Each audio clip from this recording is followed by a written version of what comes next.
March 14th, 1976. From Sergeant Charles McGregor, New Scotland Yard. Application for transfer, number 294. I had thought that after working for Chief Inspector Wilfred Dover for so many long and wasted years, that nothing about him would surprise me.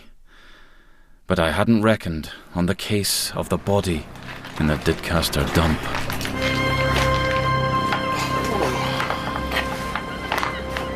Bloody hellfire.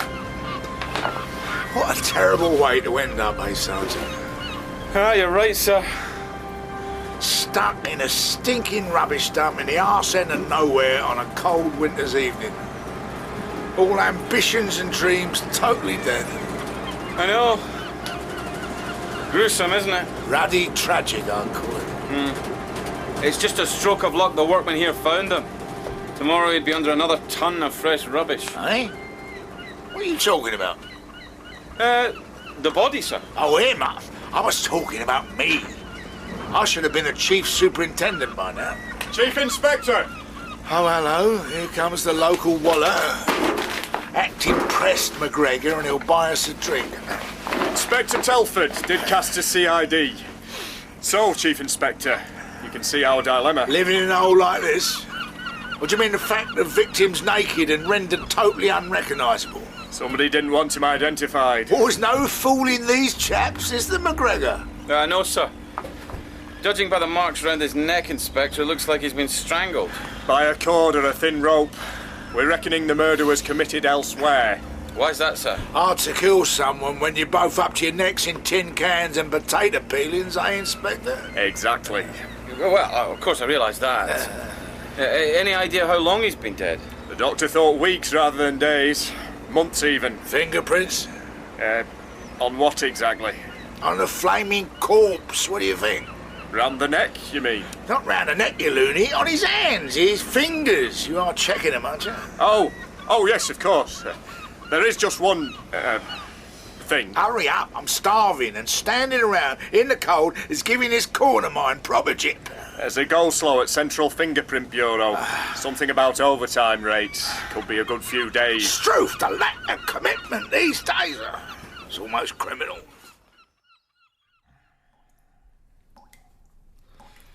The deceased was an overweight, middle-aged man, aged at about 45. Cause of death, strangled. Time of death, 4 to 8 weeks. No dental evidence. Not a tooth left in his head. Thought you were supposed to have found something new. Anyone got a fag? This is a mortuary, Chief Inspector. It's not going to bother them, is it? Any chance of a cuppa, then? I've asked the girl to bring in some tea. I hope you said pastries as well. I'd like to clear up the matter of the burns to the head and face. Oh, go on, then. Petrol. Lighter fluid, probably. Was that it, then? Not quite. I did find this in his stomach. What the hell is that? It looks like a blue sugar cube. Or a bead or something. There's a protuberance on one side and a small socket in the other. A puppet. My daughter used to have a necklace made out of them. May I take a look, Doctor? Yes. Here we are then. How many of you are there? Sandra. Your tea, Chief Inspector. And a bun? Biscuits. Well, have to do. Look, there's some wee letters stamped on it. What are you on about? On this bead thing, see? RHR 25. Sorry, sir. Right in my tea. I'll fish it out for you. Here. Oh, thanks. So, what do these letters mean? No idea. It's funny money. Sorry, Sandra? Funny money. We're not deaf, girl. What's it for? Haven't you ever been to an holiday camp? A holiday camp. They make you use these beads instead of money. When you want to pay for extras, drinks and stuff. What's wrong with real money? It stops the staff getting light-fingered, I suppose. Or you can disguise the price of things. Let's have a gander. Here. RHR. Well, this could be from Rankin's Holiday Ranches, couldn't it? Oh, yes, I suppose it could. Well done, you. But what was it doing in a dead man's stomach? Don't suppose you found any other foreign bodies inside him? Like an identity bracelet? No, just this, thank you, Sandra. It was all mixed up with the last meal he had. Thank you, Sandra. You can go now. Bye. Leave the trolley. Oh. What was the last meal then, Doc? Venison. Bit unusual for a holiday camp. Could do with a nice bit of venison right now. A big portion of chips. Anyone wanting that wagon wheel? Paul! Oh, good shot, Sir Egbert. Oh, good shot, Sir Egbert. Bloody daft way to spend the morning smashing bits of crockery out of the sky. Better than real pigeons, sir. And I suppose if you're a big tycoon like Sir Egbert Rankin, you need your relaxation. Paul! Oh, excellent. OK, gentlemen. Well, I can tell you right now, there's no connection between your murder and my holiday ranches. We don't go in for that sort of thing. Never have done. These tokens can only be used in your holiday camps. RHR. Holiday ranches. Paul! Bravo. Unless, of course, it's a forgery. Forgery? They'd like to forge them, wouldn't they? Scum. No, we manufacture to the highest possible standards. So it is yours, then. See how I did that, McGregor? Well, I admit it's a possibility, but that don't prove a thing. Could I have a wee go, sir, with the gun? No. Oh, okay. Could this token be used in any of your camps? They're ranches. No, we give each holiday ranch its own individual set. Paul! Oh, No. damn, look what you made me do. Oh, sorry. So, you can pinpoint where this bead was in use? It'll cost you. I'm afraid I don't understand. No publicity. Stomachs, corpses, rubbish dumps, not good for our image. Well, I'm sure we can be discreet. Listen, Sir Edcup, or whatever your name is, if you don't come up with the goods, we'll tell the press the victim was killed trying to escape. Well, it's Blue, which begins with a B, so off the top of my head, it's either from Bowerville by the sea or Bunton Beaches. Oh, no, Bunton was condemned. Bowerville it is. Where the hell's Bowerville? Northumberland, Lake District, somewhere up there. Pool! Caught me a real one. Do you have many holiday makers at Bowerville in November? There's OAPs, God bless them. Oh, and conferences. That's where we make the big money. Take over the old place, do they? Please God. But there's little ones too, you know, toy collectors, folk dancing, women's libbers, daft stuff like that. I'll do special rates for coppers. Come on, McGregor, we've got what we want. And you need to get me some fags. Could I maybe just hold the gun for a second, Sir Egbert? Please, just feel the trigger, between... Be my guest. McGregor! Perhaps another time.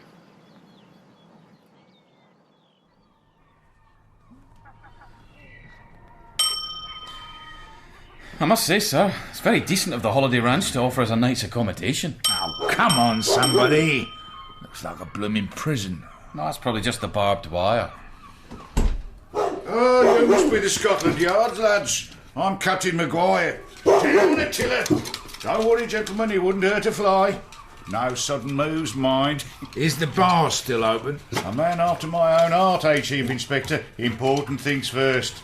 This way to the High Chaparral Lounge. Yeah, I think it might be a good idea if you started by showing us around the ranch. That's what the man is doing. Bar's part of the ranch, isn't it? Very hard, I would say. My apologies, Captain. He's still a bit wet behind the ears. We'll start him on lager. Got some whiskey for you, David. It'll blow your head off. Yeah. Come on, Attila. And you can't eat any more holiday makers till breakfast time. I take it all back, McGregor. This is my type of place. I know it seems glamorous, Derek. Chief Inspector, Scotland Yard, scourge of criminals, champion of justice. But it's ruddy hard graft and the money's rubbish. Well, you just relax, Wolfie, and have another glass of jockstrap number 8. How's your lager, Charlie? It's Sergeant McGregor, and it's fine, thank you, Captain. So, this funny money is definitely yours, is it? It's a giggle. Sorry? An hent's worth 25 titters, and 5 giggles equals 1 snigger. It's what we call the currency here. Makes it more fun to spend. And they don't know how much they're spending. Got it in one, old son. Of course, if they do complain, they get a dose of Attila, and then they're as sweet as pie. Hey, Attila? Can I just show you this picture, Captain Maguire? Hey? Oh, dear God. McGregor, you don't show a man a picture of a dead fella when he just bought you a drink. Sorry, Del. This is a murder inquiry, sir. So? That's all right, Sergeant. I saw worse in Korea. But surely you can't expect me to recognise him from that. Anyway, I never think of holidaymakers as human beings. Middle-aged, 5'8", a bit overweight. Oh, come on. Let me, laddie. Got any crisps? Doris, crisps for our guests. First off, anyone gone missing from your staff round about a couple of months ago? Not that I can think of, Wilf. Guest sent? Anyone leave in suspicious circumstances? No. Hey, why hasn't his wife reported him missing? And she probably croaked him. Flaming wild goose chase. Knew it would be. Maybe we should start with the people who were staying here about 4 to 8 weeks ago. It's going to put my staff to a hell of a lot of trouble, Sergeant. Absolutely. Cheese and onion are excellent. So what's on the menu tonight for supper? Doris, menu for the Ponderosa room. I can see you're a good trencherman. Bit of venison go down well with some chips. Venison? The post-mortem revealed that the dead man had eaten some venison shortly before he was killed. Oh, well, why didn't you say so? Doris, dig out the bill for that venison we got our hands on sometime in January. See, cracked it again. Do it without thinking sometimes. Oh dear, my glass is empty. Enjoy your scoff, Wilfie. This beef, bloody good. It's what I get for myself and the lady wife. We don't give it to the punters. How's your salad, Sergeant? Terrific, thank you. So, this venison. Oh, yeah. My butcher offered me a few pounds at a very reasonable rate. Well, it was either that or have the stuff go rotten on him. Here, this joker of yours didn't die of food poisoning, did he? Strangled. Thank God for that. So you're saying that on one specific Saturday, you served venison to your staff and the holidaymakers? Catch my stuff eating that muck. Anyway, I brought the files. In your own time, Derek. Feller'll still be dead in the morning. Like it. Now, let's see. Yeah, January 17th. Well, looks like mostly OAPs that weekend. Our chap wasn't an OAP. Oh, well, there were a few others here too. Groups, actually. Yeah, look, 2 groups. Ladies' Sodality from Whittle. No, they're too old. And the other one? The Docra Society. Let's see now. They're on sec road to us. Here. Booked 4 adjacent bunkhouses. That's like chalets, only tattier. All in Bonanza Square. Quite self-contained, secluded like. 7 people in all. 2 to each bunkhouse. Plus an extra room to hold their meetings in. Right, Derek. Now, I've got a question. Fire away, David of the Yard. You lob, I'll volley. What do you do for pudding?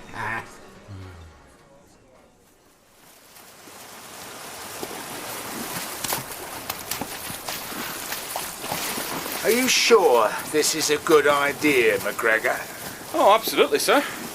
Walking barefoot in the sea before breakfast is meant to be a miracle cure for corns.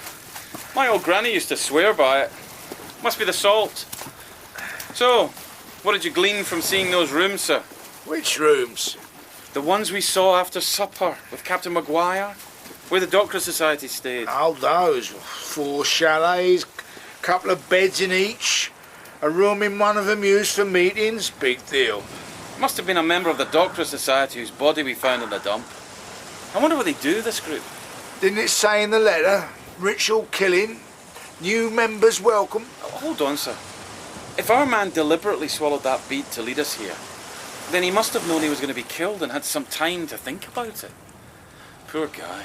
Poor guy? What about poor me? I don't think this splashing about is doing my corn any good at all. I want my breakfast. We can have it on the train. Yeah, OK. What train? The one we're taking to meet Rupert Pettit. Who the bleeding hell's Rupert Pettit? He's the on-secretary of the Doctor Society. Lives at Kempton Park. The letter, remember? Oh, expecting us, is he? No, sir.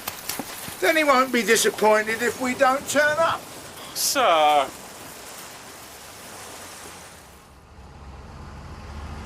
Number 11, number 13, number 15.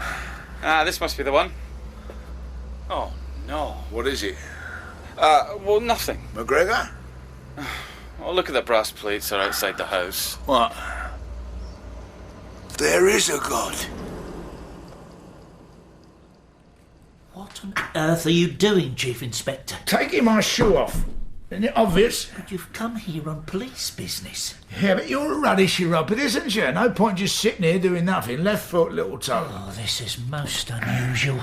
You're lucky you're not a urologist. So, I believe you're secretary of the Docra Society, Mr. Pettit. Honorary secretary. Can I put your sock well over on the other side of the room? If you must. What's the Docra Society? Oh, well, it's not very exciting. Not for you, anyway. We're a small group of stamp collectors. It's named after a very early pioneer of the penny post. Well, you're right. It's not very exciting. Oh! Hey, watch it! It's only a corn. It looks like someone's been hacking at it with a razor. That was a wife. Yeah! That hurt, you sadist. You had a meeting at Rankin's Holiday Ranch, Bourville-on-Sea, I believe. Yes, that's correct. It was our AGM. Bloody hell, fuck mind what you're doing. We'll have to leave it for the inflammation to go down. Come back next week. You've hope. Got a list of the morons who are at this meeting of yours? Of course. Well, let's be having it. And a fag while you're at it. I don't permit cigarettes on the premises. I'm allergic to the smoke. Sissy. Mr. Pettit, we're looking for a middle-aged man, about 5'8", dark hair, plumpish. Would that description fit any of your members? It might. What's he done? Show him the photo, Sergeant.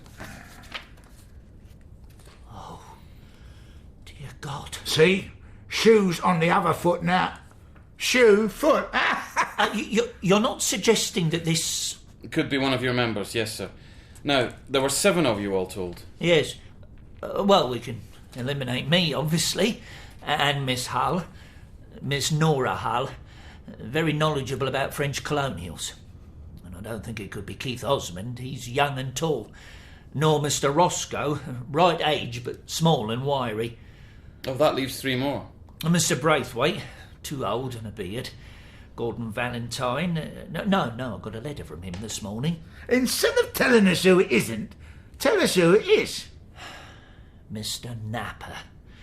Mr. George Arthur Napper. That'll be £5.20 for the treatment. You what?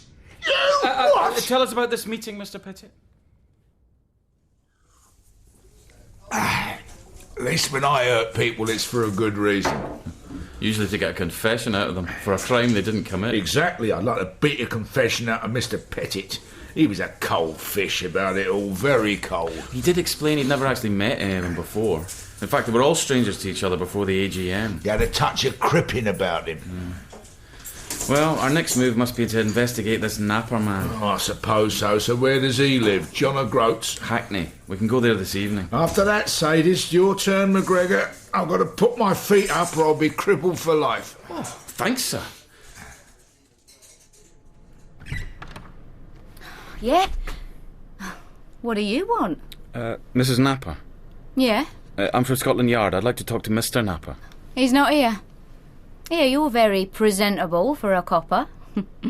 Want to come in for a cuppa? Copper? Oh, thank you. Maybe not. So, Mr. Napper. Scarpered.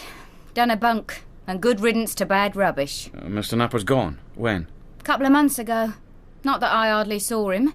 What with all his hobbies. Doreen! What? Get your skates off, for God's sake. You seen the time? I'm coming! He's my lodger.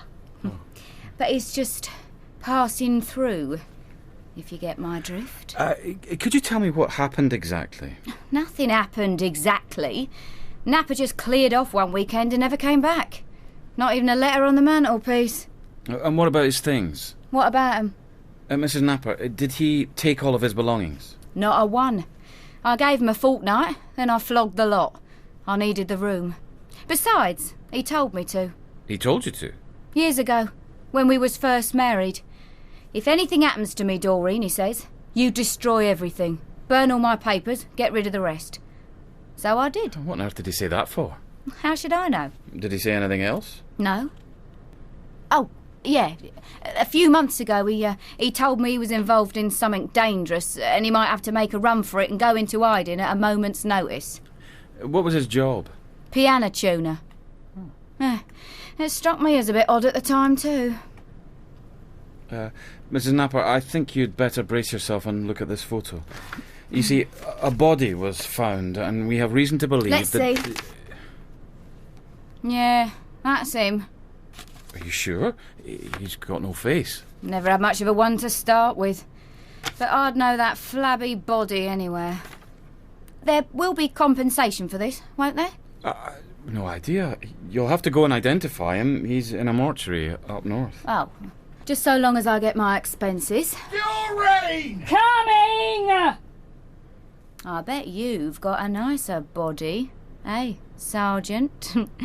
Hope you don't want to, press charges. Well, thank you, Mrs. Napper. You've been very cooperative. Of course, Chief Inspector Dover didn't care a jot. Especially when I told him we'd have to interview all the other people that were at the meeting, wherever they lived. He demanded that I find him a police driver to ferry us around, and then that I spend my own hard-earned wages buying him drinks and cigarettes, and meal after meal after meal after meal. Sorry, sir, did you say something? That wasn't me, you idiot. Ruddy woman's got a menagerie out here. Dear God, if I'm not scrabbling around rubbish dumps, I'm up to my neck in compost and pig swill. Still no sign of that flaming driver I ordered. No, sir. Shall I go and knock on the door? Well, since Miss Nora Hull's not expecting us, I very much doubt she's a psychic. I think that might just be an appropriate course of action. No need to be sarcastic, sir. Oh, mind the gulp! Ah, stoof!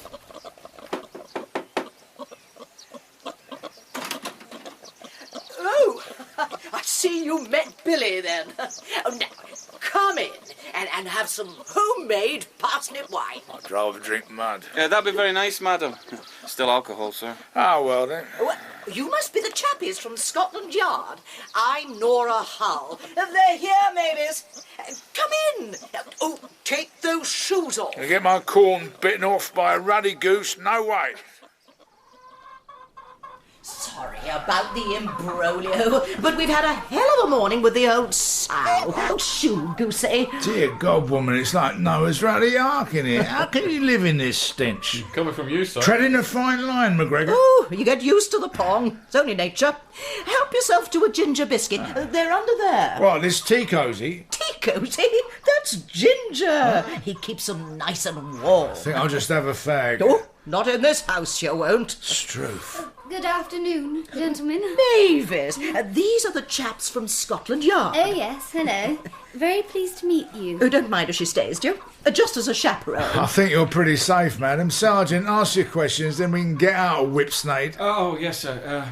Miss Hull, it's about your postage stamp meeting at the Rankin Holiday Ranch a few weeks ago. Oh, yes. Was Mr. George Alfred Napper already there when you arrived? He was, indeed. I was the only female present, so I got the bedroom in the bunkhouse where we had our meetings. A girl needs a bit of privacy. Privacy, yes. Had you ever met Mr. Napper before? No, and I don't like to speak ill of the dead, but I'm jolly glad I won't have to meet him again either. Now, I'm no snob, don't get me wrong. Am I, Mavis? Oh, no, Nora, no snob. But he was a nasty little pleb. Nasty. Well, I suppose you get all sorts interested in philately, isn't it? Yeah. Oh, you do, indeed. Most of them are pretty decent sorts. I just don't take to yids, that's all. I'm sorry, Miss Hull? Nora? Did you just say... Yes, Mavis and I ought really to be getting back to work. We're up to our necks in goat's cheese at the moment. Come along, Mavis. Yes, Nora. Chief Inspector, have you got anything else to ask? Oh, yes. Couldn't kill me one of those chickens, could you, for the lady wife? Did you hear what Miss Hull said, sir? That word she used? That's better. Nothing like a good cuppa, eh? Word? You try listening with a mallard duck trying to mate with your lower leg. One thing puzzles me, sir. One thing? Did you notice that Miss Hull knew all about us? Where we were from, why we'd come, Napper's murder, everything. Without us having said a word. Of course I noticed. Do you want that pastry? I do, actually. Glutton. Well, didn't it strike you as odd, sir? I didn't phone to say we were coming. He's that paunchy little toe doctor. I lay you odds, he started ringing round the old ruddy bunch of them soon as we left. Bit suspicious, don't you think? What have they got to hide? A bunch of stamp collectors on an AGM. Chief Inspector Dover? Who's asking? Me, WPC Elvira Marchment. Your new driver. Where were you when we needed you? Oh, I know. I'm ever so sorry. Traffic is terrible out there. I mean, I put my little blue light on, but nobody takes a blind bit of notice. It might as well be an ice cream van. Ice cream now, there's a thought. Waitress! I'm Sergeant McGregor, WPC Marchman. But you can call me Charles. Well, here we go. Not while we're on police business, you can't. Got any fags, whatever your name is? Elvira. I'm sorry, Chief Inspector, I don't smoke. You don't smoke them, he won't buy them. Because you take them all. I do not. You do too. Sorry to interrupt. I couldn't have a piece of that pastry, could I, Sergeant? I'm famished. Oh, of course you can, WPC Elvira Marchment. Have it all. Afraid we ain't got time for eating. We got a murder to solve. Take it for the car. I will. Thanks, Charlie. You're welcome. So, who are we going to... sorry, bit of pastry. Who are we going to see now? Well, Elvira, we're going no to... No names, no pack drill, Sergeant. Just tell her we're going to see a suspect who lives in the back and beyond. And if he doesn't have a cigarette, I shall probably strangle him. We're going to see a suspect who lives in the back... drive.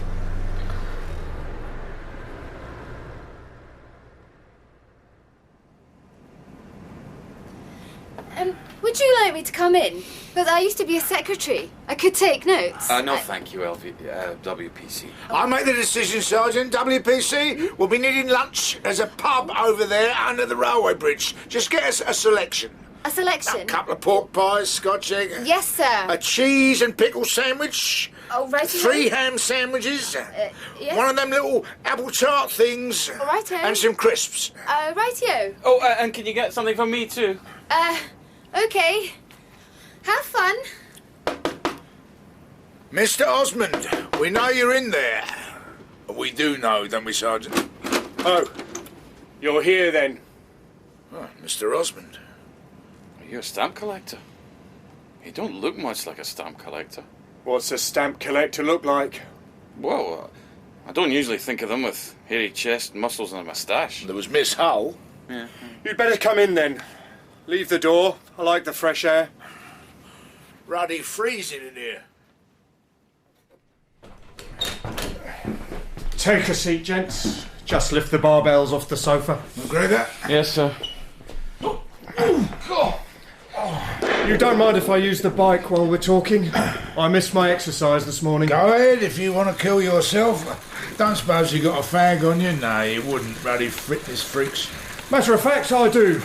My one vice, aside from the ladies. Here. Ah, very much. Got a light? On the table. Watch it, though. Got a bit of a kick. Oh, dear God, why not just chuck me a blowtorch? Nearly burnt my flaming nose off. So, you wanted to ask me about the old dock sock, eh? Docra Society, sir. Mr. Osmond, how well did you know George Arthur Napa? Never met him before in my life. Next. Well, had there been any quarrels? Did anybody appear to be harbouring a grudge against Mr. Napa? We none of us ever met each other. Philatelists don't bear grudges. We lick 'em. Here, you're barking up the wrong tree here, lads. Told you, McGregor. So on the Sunday when you all left... Here we are, lunchtime. Oh, sorry to barge in, but the door was open. Oh, can hardly see over this lot. Can one of you boys help me, please? Oh, of course. It's okay. I'll lighten your load, love. Oh, Tar. Right, that's £3.45 somebody owes me.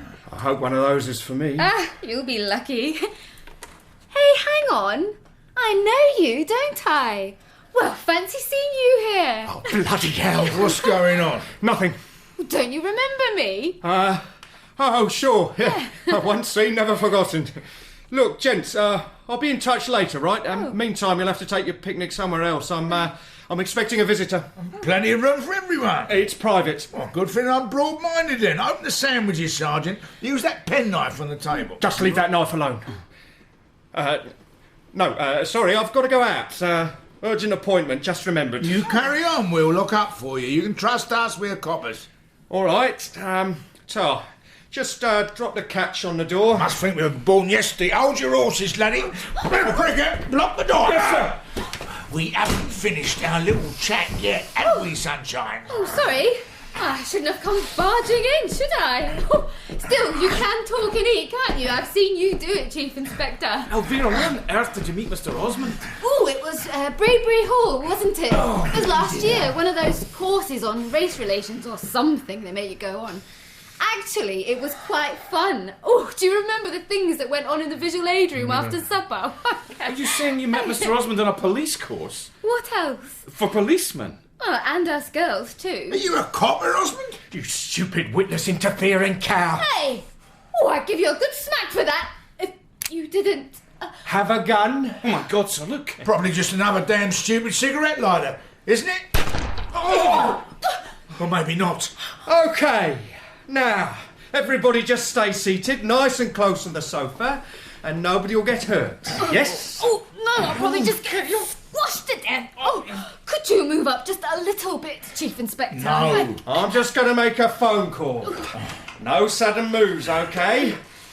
Or the next shot won't miss. Can't a fella even eat his lunch? You shift one muscle, I'll let you have it right between the eyes. You're the boss. A man that's starved to death. What's going on? I want to speak to Sven. No, Sven. Sven! Of course I got the right... Stupid. It's the Du Maurier code. Why don't you bloody look it up? What's he talking about, sir? Not a clue. Could somebody lift that Scotch egg towards my mouth? This is a flash call. Do it now, woman. Sven, this is Trill. Listen, my seams are giving way. Lovely. Of course I'm sure. I am perfectly calm, Sven, but I need help. Now. No, some tart of a policewoman. Oh, if you were a gentleman, you'd do something about that. I'll be quiet, you know, Okay. McGregor. I've a funny feeling this chap isn't a stamp collector after all. You reckon, sir? Well, I suppose we could make it look like I'm being taken in for questioning. Right. OK. Get up, all of you. We're going for a ride. I'll bring my lunch with me if that's all the same to you. Oh, I think he's crushed my ribs. I'll help you up, Elvira. Thanks, Charlie. Isn't this exciting? Yet somehow scary.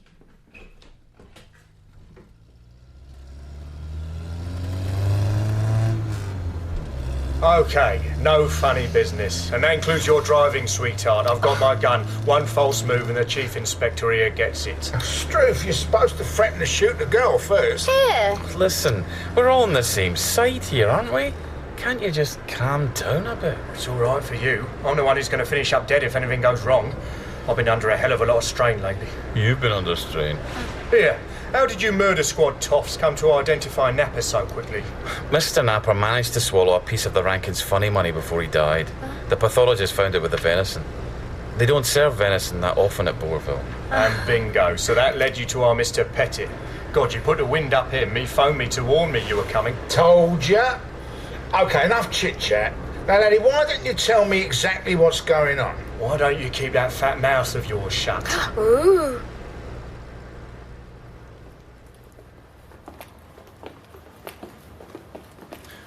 It's all very mysterious, isn't it, sir? No idea where we are. We're in a ruddy underground car park, aren't we? And my foot is killing me. Do you think we've stumbled upon some sort of spy ring? Wish we'd stumbled across a pub. Flaming girl forgot to bring any drink along with lunch. I heard that. I've only got 2 pairs of hands, you know. Button it! I'm on a short fuse and this gun's on a hair trigger. I don't like him, McGregor, even if he is one of us. Right. Here we are.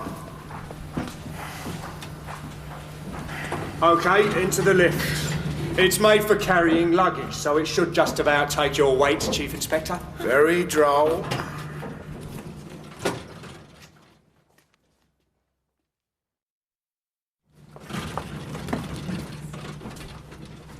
Follow me. It's along here.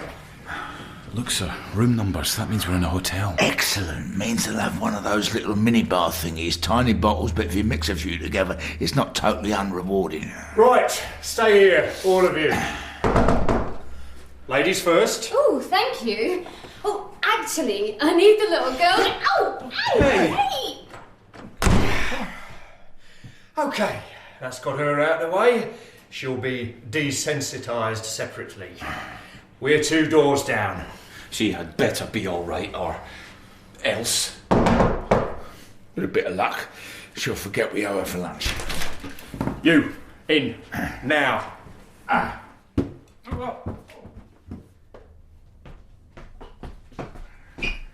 Good afternoon, gentlemen.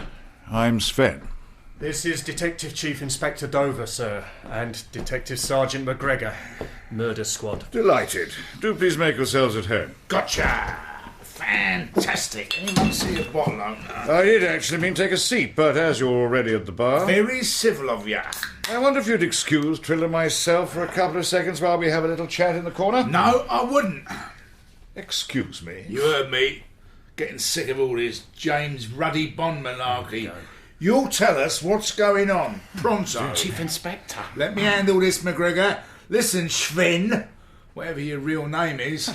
Look, we've been held up at gunpoint. Our murder investigation's been railroaded and our driver's been kidnapped.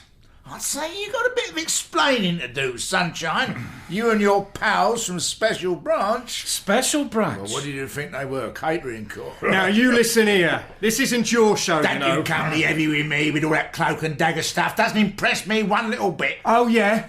Well, maybe this'll impress you. Trill, put that gun away. Calm down. All right, gentlemen.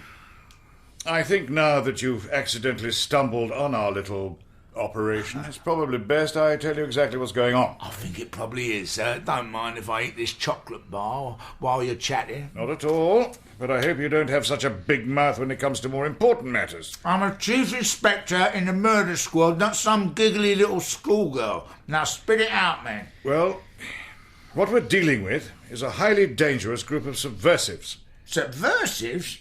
They collect ruddy postage stamps. If you let me finish, Chief Inspector. Of course.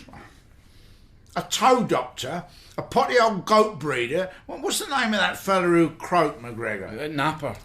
A piano tuner. Ooh, I'm really scared. The Docra Society is just a cover. It's a technique this bunch use a lot. All their cells function under the guise of specialist groups, pigeon fanciers, chess players. Extremely effective way of running a seditious organisation. Well, you seem to have infiltrated them easy enough. It was by no means easy, Chief Inspector. It took a great deal of time, energy and courage. That is why we're most anxious, nay, adamant, that the cover of young Trill here should not be blown. I'm afraid I don't quite understand. We are dealing, Sergeant, with a matter of national security, which must, should there be a conflict of interest at any stage, take precedence over the investigation of a mere murder. A mere murder? That's okay, McGregor. So, what is it this time? Reds under the bed again? No, not communists, as it happens. IRA, perhaps? It's an extreme right-wing organisation. Very extreme, very determined, very cunning. Oh, you mean fascists? Oh, that's awful. Indeed. Well, you're not talking about those right-wing nutters, the Steel Band mob, all armbands, rallies and Union Jacks. Oh, yes, I've seen them on the Steel Band organisation is just the tip of the iceberg, a mere propaganda exercise. What you call a front, eh? Quite. Now, these people vet all their newcomers ruthlessly, and those they consider have real potential are invited, as it were, to step behind the scenes. It can take years to penetrate the inner echelons, as Trill here has done so admirably. Thank you, sir. What do they want to do, sir? This awful organisation. You may well have read their handouts. Send all the blacks home, expel the Jews, restore hanging, and repeal equal rights for women. Terrible. I'm in favour of the last two myself, actually. But the real aim is to introduce a Nazi-style regime in this country with all that implies. A Nazi regime? Good God, man. Think what Hitler could have done with computers and television. Couldn't be worse than the rubbish that's on at the moment. Still, I don't see what this has got to do with my murder. Mind if I sit on the bed? Helps me think. Please feel free. He'll go to sleep. Not this time, laddie. So, what did go on at the holiday ranch, Mr. Osmond? Well, Mr. Pettit sent me an invitation about a week before, out of the blue. And what about the others there? Never met 'em before, but but I did manage to run all their names through the computer before I went. Nothing particularly remarkable about any of them. Pettit just sent you their names? Actually, no. We've infiltrated his chiropody practice. One of his part-time receptionists got us the list. Anyway, nobody seemed to know what we were there for until the Saturday morning when we were all gathered in the common room in one of the bunkhouses. And then Mr. Pettit dropped his bombshell. Gentlemen and lady, we have a traitor in our midst. What? A traitor? A traitor, Mr. Pettit? And you thought it was you? Not half. So you can imagine my relief when he said who it was. We are here to try George Arthur Napper. Mr. Napper? Hey, me? So, you all acted as judge and jury on one of your own? Well, Pettit acted as prosecutor. Me and Mike Roscoe, wiry guy, scrap metal dealer. We were detailed to guard Napper. We had him cuffed to a tubular steel chair. Let me go! I'm innocent, I'll tell you, innocent! But what were the charges? George Arthur Napper, you're accused of infiltrating the Steel Band on behalf of an Israeli security agency. Israeli security agency? Hey, hang on. If he was all trussed up, how did he get his venison? I brought it for him from the dining room. Civil of you. I'll take it the verdict was guilty. Guilty! Of course. And then we realised we had another job to do. Executioners. You will all draw cards for the job. Jack of Hearts, executioner. King of Spades, render the body unrecognisable and dispose of it. If you were one of those lucky cards, laddie, it's more than my career's worth to let you off scot-free. My card didn't have a face of any sort on it. The killing is to take place between 12 midnight and 1 in the communal room. Disposal of body at 3. No one is to observe what anyone else is doing on pain... The whole thing went off like clockwork, obviously. Which is why I can't tell you who killed Napper. Sorry, but that's how it was. Well, you're a trained detective. Must have seen something, man. I went to bed. Bed? Surely you had a peep out the ruddy window. You've seen the layout of those huts. I couldn't have seen even if I'd wanted to. And I shared my bunkhouse with Pettit. He was right next door. Listen, I wanted to save him. Dear God, I'm not that callous. But there was absolutely no way I could do that without getting myself incriminated. And killed. He was guarded the whole time, and I couldn't blow my cover. 2 executioners would hardly serve anyone's purpose, especially not this country's. Or special branches. So, now you have the facts, I assume you're going to leave this one to us, Chief Inspector. You must be bloody joking.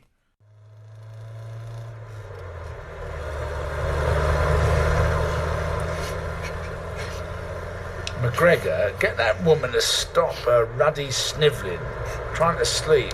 And I'm trying to drive, sir. They made me sit very still in a hard chair and told me I wasn't to talk to anybody. Then you'll make some lucky man the perfect wife. You know, I can't believe that fitness freak was just skulk under his bedclothes while some poor bloke's getting croaked next door. Osmond was in a desperate situation, sir. But, sir, don't you think you better back off? It could be dangerous. Who for? Well, you. You almost sound like you care, Sergeant. Be that as it may, if we bring the Steel Band into it, how can we ever keep Special Branch and Osmond out? Oh, I love steel bands. Bong, bong, bong. Punchard. Hey, don't you dare. Punchard, sir? Our Punchard? The head of Murder Squad Punchard? Exactly, and Croft Fisher. Punchard? Isn't Croft Fisher the boss of Special Branch? And they hate each other's guts. Have done since police college. Something to do with a woman they're both madly in love with. Not even something important. So where does Punchard... Use your brains, McGregor. He's not going to be swayed by some double-barreled pillock he's loathed since childhood. He'll back us all the way. There is one person he hates more than Croft Fisher, sir. Who the hell's that? Oh, can I say? Yes, OK. Go on. You, Chief Inspector.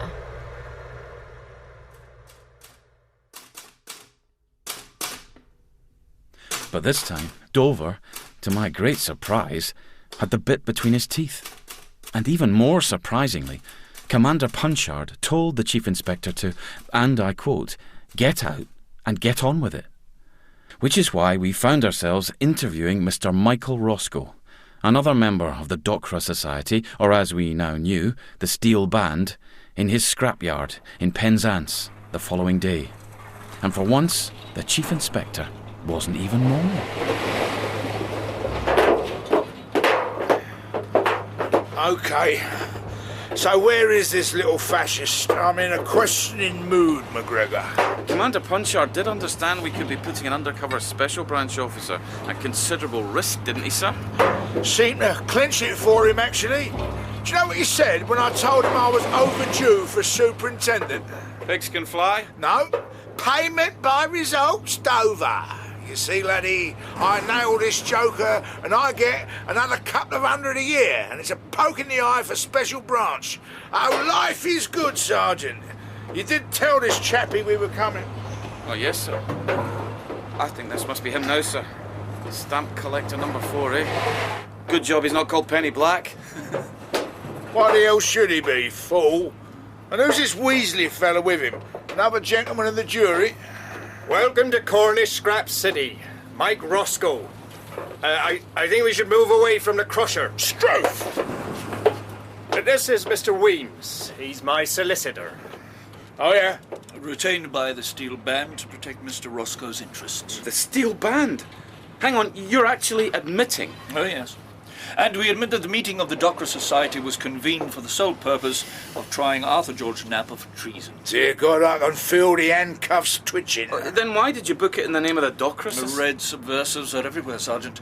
And I must remind you that subjecting a club member to an unofficial trial is not a criminal offence. Well, executing them might just go a gnats over the edge, though, mightn't it? I'm happy to assure you that no such punishment was inflicted on poor Mr. Napper by any member of the ad hoc committee.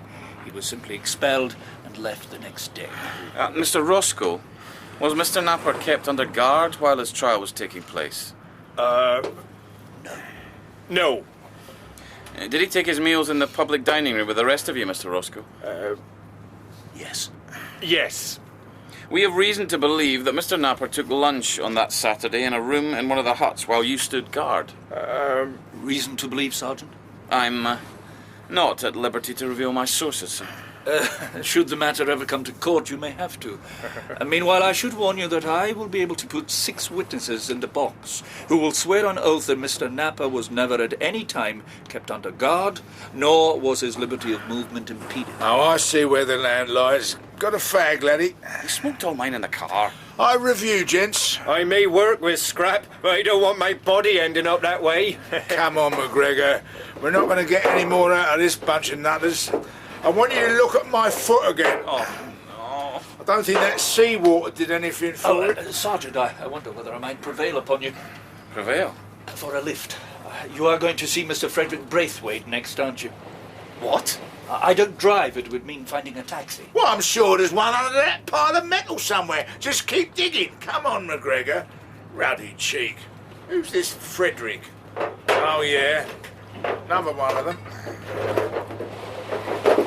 Doesn't it strike you as odd, sir, that the Steel Band suddenly seems to know every move we make? How did they hear we were no longer swallowing the stamp collecting story? Not suggesting Special Branch spilled the beans, are you? Why would they do that? Little test for you, Sergeant. Well, it would put a very neat spoke in our wheel.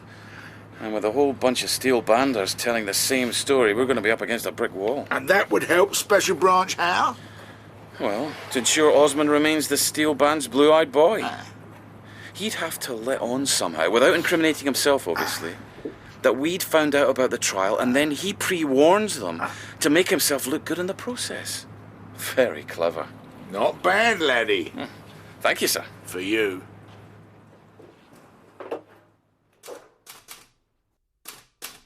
However, our investigation into the other members of the Docra Society Court of Justice yielded little more in the way of definitive evidence.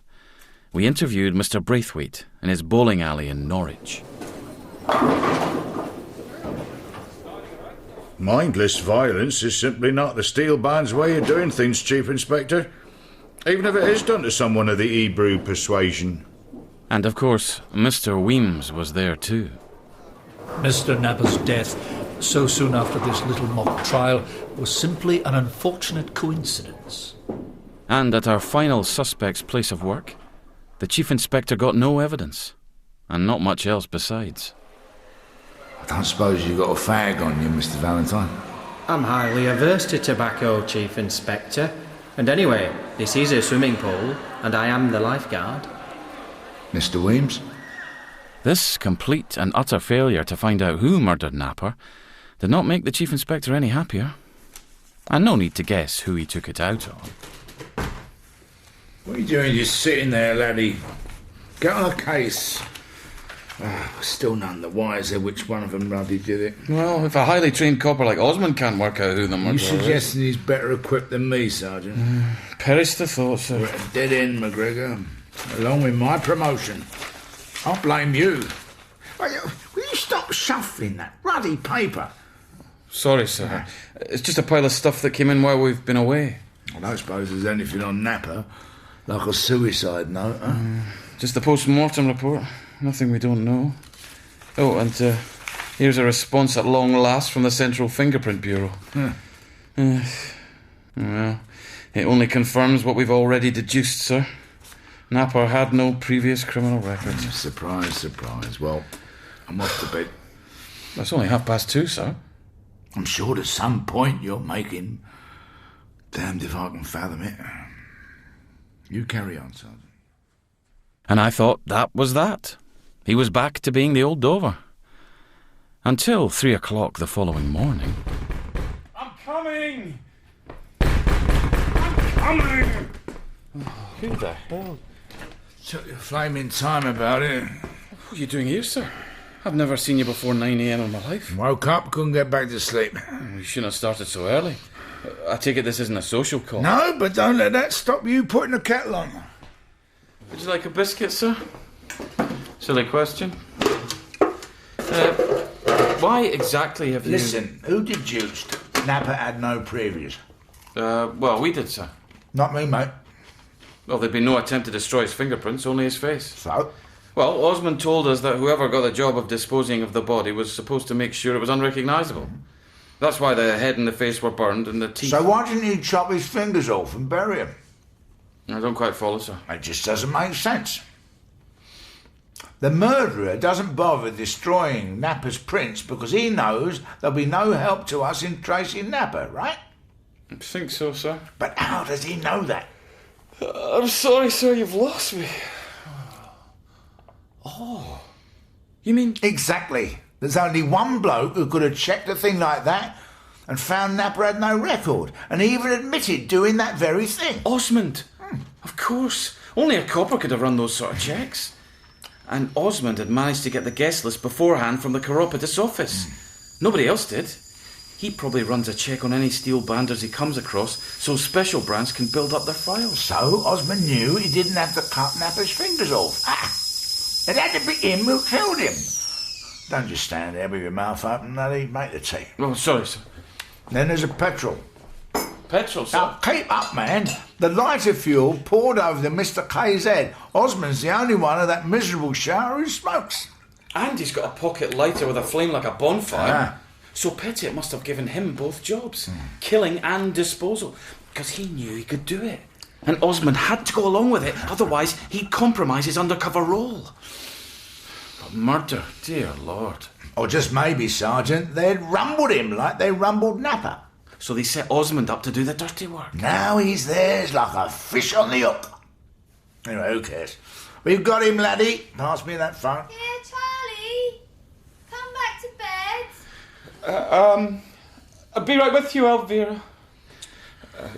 Sorry, sir. Oh, laddie, saps your brain, you know. That's why mine's sharp as a tack. Put it all down to Mrs. Dover and her long flannel nighties.